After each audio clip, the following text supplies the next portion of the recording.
I say with great pride. It's moments like this that get me excited about the job and the career that I've chosen in my life. Keep the applause going.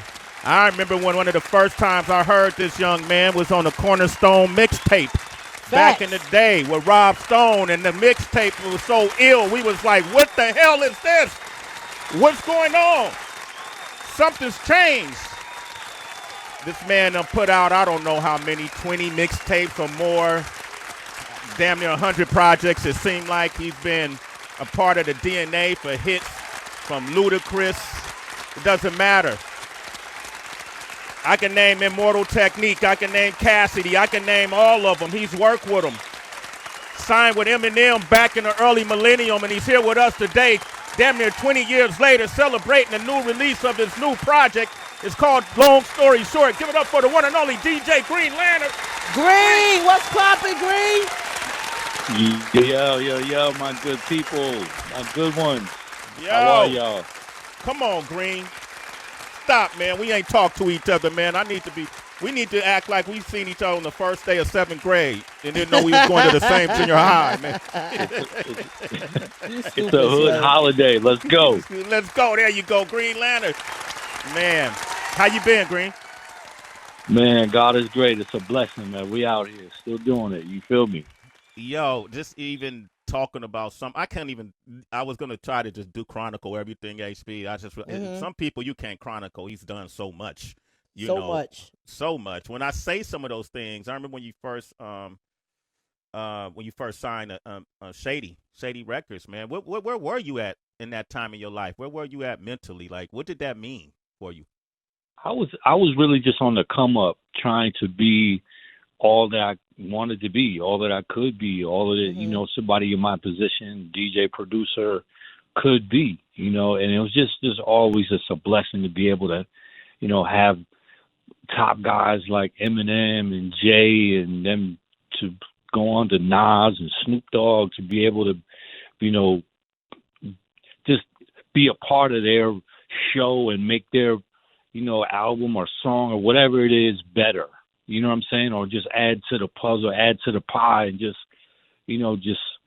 add something to the table. You know what I'm saying? I always just felt like that's what we was put here to do, is just add something. Don't just keep taking, Give me an example of because I'm imagining being on the come up. I remember when we were on the come up, HB, you can remember when you were on the come up and you meet certain people and you almost get flabbergasted. You hope you could perform at your highest capacity, but you're in a room with Eminem.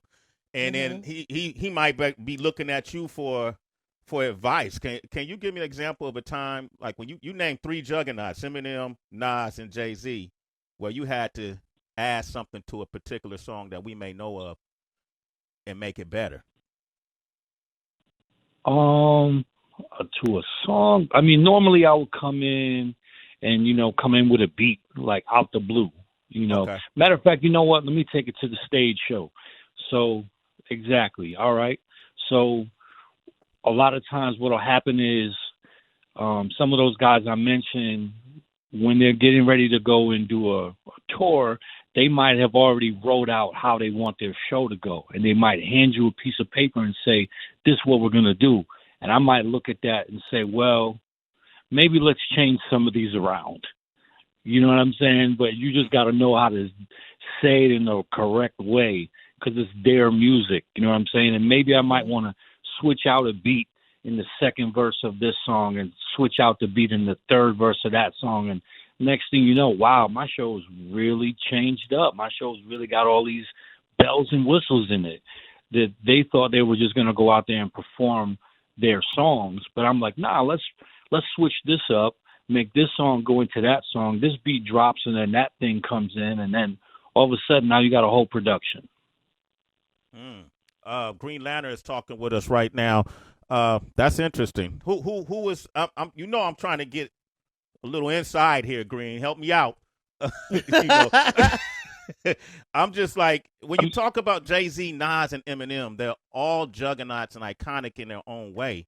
I'm trying to find out what is it that M does different from Jay that he does different from Nas in the way they work with you.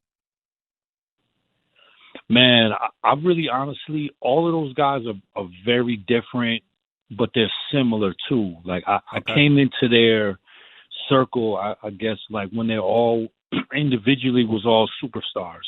So they all had a bubble around them. They all had, manager and whatnot, and they were all in the headspace of not being the super hungry guy at that moment. So it was slightly challenging, but they also had like a level of comfort to them.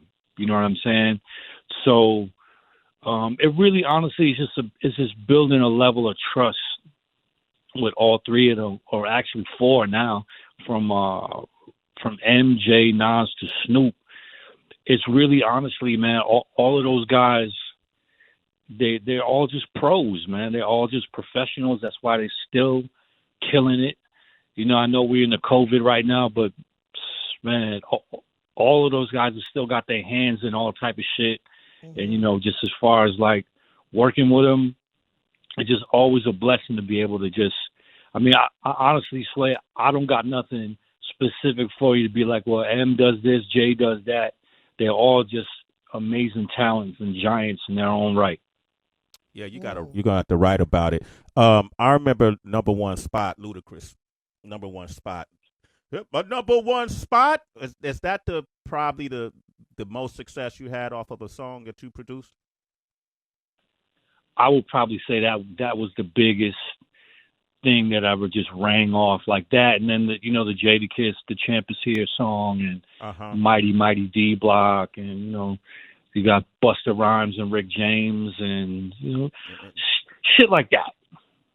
It's kind of a stunt right there. I like that though. He did around the corner. When you gave, was that the first, like, how does that work? Ludacris picked that beat from the jump, or was that a beat you was shopping already? It was a funny story. So this was back in the day when we had the MPC machines, and they had a limited amount of space in them. And I was actually in the studio, the crib studio, back in the day, deleting beats to free up some space in the MPC. And I was deleting a bunch of stuff, and I went past that. I actually was going to delete that beat. And a friend of mine was walking past the room, and I went to another beat, and I started playing it. And he walked back in the room. He's like, no. What was that last thing that you played? And I was like, oh, this thing? It sounds like a cartoon. I don't know who's going to rap on this thing. This shit sound like a fucking cartoon beat. And he was like, no, you idiot. It's Ludacris. And I sat there and I stopped. And I was like, oh, you fucking right.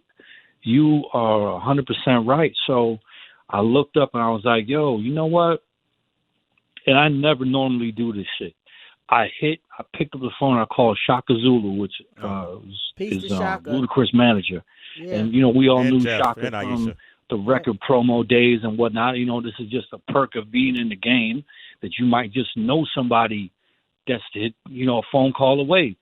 So normally, you send people beat tapes and whatever. I call Shaka like, yo, I got one you need to stop the engine for. You need to stop, because he was getting ready to put his album out. He was in mastering. I was like, let me send this beat to you. One fucking beat, dog, not a beat CD. So I sent that one beat in, and Ludacris did the song in one day, switched his second single, and that shit became the second single for the Red Light album, I think, the Red Light District album. Yep. Ludacris number one spot. Wow. Look, you just never. He was about to erase the beat, have the beat. Yes. Yeah, that's crazy. Yo, Green Lantern's with us, man. 888-742-3345. Long story short, it's the name of the project. It's out today, and it's executive produced by Benny the Butcher. Oh. Yes, sir. You guys been friends for a long time, though, right? Yeah, for sure. This that upstate thing. Benny's from Buffalo. I'm from Rochester. So this is his artist, Heem, that's been on the come up under him. Benny has a new label called BSF through E1 Distribution, and this is one of his guys that's been under the wing for a minute, been making his own noise in the street. And him and rest in peace DJ Shay came to me and said, "Yo, let's do a project for him." So I'm always behind, my guys from upstate, and man, we got together and put together a banger, and it's on the streams right now. Heem, Long Story Short, produced by me and DJ Shay, executive produced by Benny the Butcher. That's crazy. Yo, Heem is fire too, HB. I've been following. I've been seeing what's going on. Benny posts them all the time. He's nice. Bizzle, you want to jump in with Green? I just, before we let even Green go, Horse would kill me. He was just like, tell Green I said what's up and love to you. He always speak highly of you, and I told him you was going to be on the show like 5 minutes ago. He's like, yo, tell Green I said what's up. So Horse wanted to shout you out, and I just wanted to salute you because you just been doing it for so long in so many different arenas, from rocking on the radio to rocking mixtapes, as Sway pointed out, to clubs, to like just every single thing. Production is hard to stay in it for as long as you stayed in it on a particular level, and so I just wanted to give you love too. Man, I appreciate y'all so much. Tell Horse I said what's up, bless up as always, and it's just really, honestly, it's a blessing to be 20 years plus in, 25 years plus in on this game. And, like, I'm literally right now sitting in my studio, which I reworked since the COVID came around. I got a green screen, all type of lights. I'm streaming on Twitch these days. And, you know, you sometimes the stuff like a pandemic will come along and, you know, throw a roadblock in your way. But you got to just hold on to your skills, keep your prayers up, and just, you know, hold on, man. And just you might need to switch up some shit, but just hold on to what makes you dope and stick with that shit. That's what I tell everybody, man. There you go. 20 stick plus with it. years later. Green Lantern. Come on, man. Shout out to 38 But Special. I got another joint. I got another thing that's out today with another guy that you know, 38 Special, also from upstate, also from Rochester, New York. We got a whole mixtape that's on the streams also right now. It's called 1995, where 38 Special rapped over all 1995 beats, and I chefed it all up. And so I literally, it's Green's Double Dose Friday. I got 2 commercial releases out today. Holla at your boy. I love it. All right, he moving. You see how he moving. Soul State Saturdays too on Twitch. All right. Okay, we got some folks on the line. We got Robert in San Diego, Grand Risings. How you doing? Hey, good morning, y'all. How you guys doing, man? What's good? What's really goody? Yeah. Hey, shout out DJ Green Lance, man. Yo, I've been listening to you since I was young. I'm watching you come up. I got a lot of your mixtapes actually on tape and shit, man. But yo, mad salute.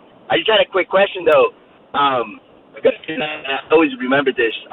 You had an interview that you did, I think, on The Source, and you were saying it was the first time you had like Jay-Z and Beyonce in the studio, and you guys were smoking, and Beyonce went in and got like a secondhand high or something like that. That's true, right? Yeah, I was telling that story the other day, dog.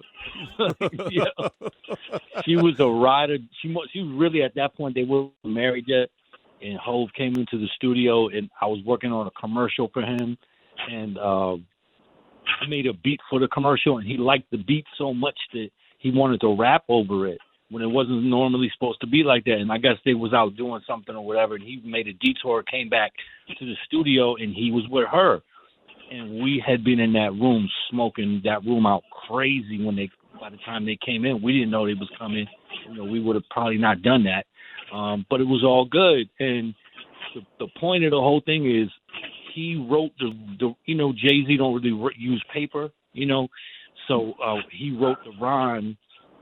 He went into the next room and stood in the vocal booth for like 20 minutes as he came up with the rhyme. And that whole time she's in the control room with us savages as we continue smoking out the whole room.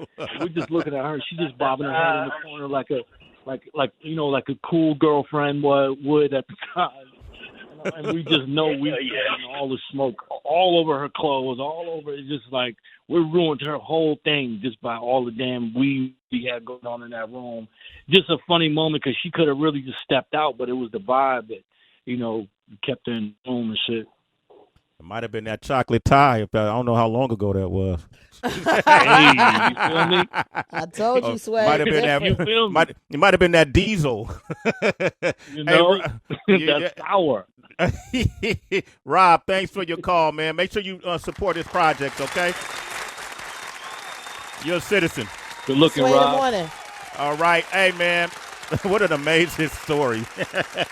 I love it. Green, I know you got a ton of stories, man. We're gonna have to do a part 2 of this, but I just want to talk to you and say thank you for providing us with a guest mix today. Green Lantern is going to be our guest mixer today. And congratulations, man. You got a wonderful story to tell. We only touching the surface, but continued success. And get your son to do a mix for us, too. Yeah,